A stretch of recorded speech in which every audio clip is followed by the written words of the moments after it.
Pastor Paul Chappell presented this session, Trends and Truths, at Spiritual Leadership Conference in June of 2018. This is Part 8, the congregational trend of inconsistent attendance. As we conclude this morning, I want to take a look at what I'm calling congregational trends. These trends are a little more along the line of practical trends, not so much spiritual philosophy trends, but these are things we're seeing in the churches today, and I believe you'll understand as we move along what I mean by congregational trends. The first trend that is being published often in various periodicals today is the trend of inconsistent attendance.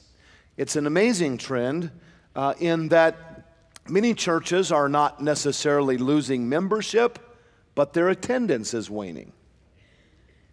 And we're seeing, as a result of lessened commitment, there are people who actually feel, well, if I get there 3 out of 4, I'm better than the average member. There is a trend to inconsistent attendance. 56% of churches in America today are declining in attendance. 9% have plateaued, and only 35% are growing. I read even this morning again some of these trends that are published by various different denominations and so forth.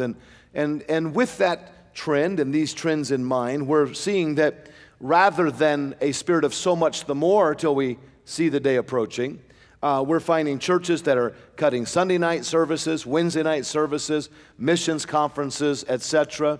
And I know there are those that just get kind of, get their dander up about the idea of, boy, don't tell me to do more and don't tell me. But I want to tell you something. I think the Bible actually says so much the more.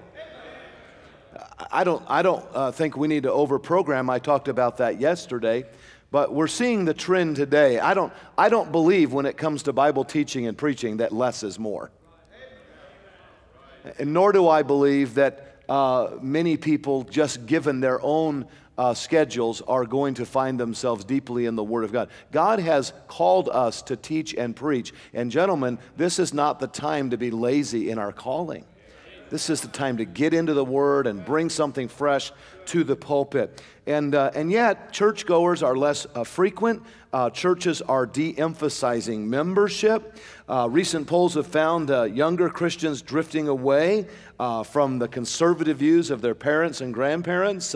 One survey, in fact, recently said that half of those under age 35, in evangelical churches favor same-sex marriage compared with just 15% of those over 65. Think of that statistic, if you would. That half of the young people in so-called evangelical churches today favor same-sex marriage. That's an amazing thought. Half of those under 35. Now, when there's less and less truth being imparted, and when there's an attitude towards church, by the way, they're not going to learn about the sanctity of marriage in the public schools. The fact is that we're seeing the reflection of a weakened church and of less preaching in our church culture today as well. So the trend of inconsistent attendance, it's an amazing newer trend. People are so busy. People are thinking that, that's my church. I have people that come very infrequently. Boy, when they see me, I'm their pastor. Boy, when they're in the hospital, I'm their pastor. Isn't that amazing? That's kind of the trend that's going. What's the truth related to this trend? Well, we know the truth. Hebrews 10:25. Not forsaking the assembling of ourselves together as the manner of some is, but exhorting one another, and so much the more as you see the day approaching. So I believe that membership and attendance must be encouraged, taught, and model.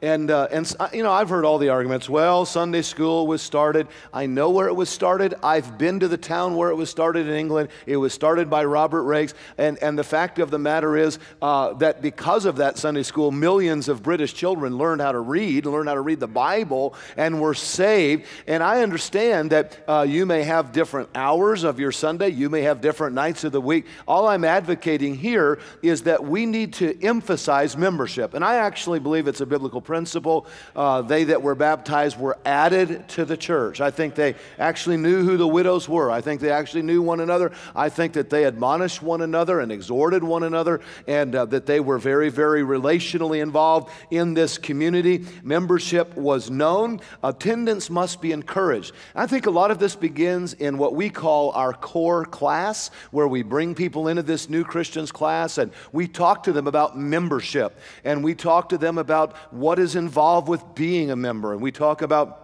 our desire to see them learn how to love God and grow together and serve others. And they sign a membership covenant when they become members of Lancaster Baptist Church. And that membership covenant says that they have read our doctrinal statement of faith and our church constitution. That statement of faith, by the way, gives the tenets of our faith. It also defines the biblical family. And no one is a member of this church until they sign that they have read, understood, and agreed with those particular documents. And I just still believe in the 3 to Thrive model that Dr. Lee Robertson taught me, and I believe that the more of the Word of God is needed today. And I see that in the Spirit of my Lord. If there were 99 gathered, but one was missing, he wanted to know where it was. And I believe that's the heart of the shepherd. And this idea that you can have people just missing and missing and missing, that's why I love Sunday school. Sunday school is the church organized to fulfill the purpose of the church. And this is an opportunity for us to keep roll and to encourage and advocate and help people along the way. So I would just encourage you that while that trend is prevalent, let's encourage membership, let's teach faithfulness, let's be excited about the missions conference, let's have fresh material on Wednesday night. Let's do all we can to encourage people in the house of God. You can view or download this session in its entirety at slconference.com. For more information about Pastor Paul Chappell, visit paulchappell.com.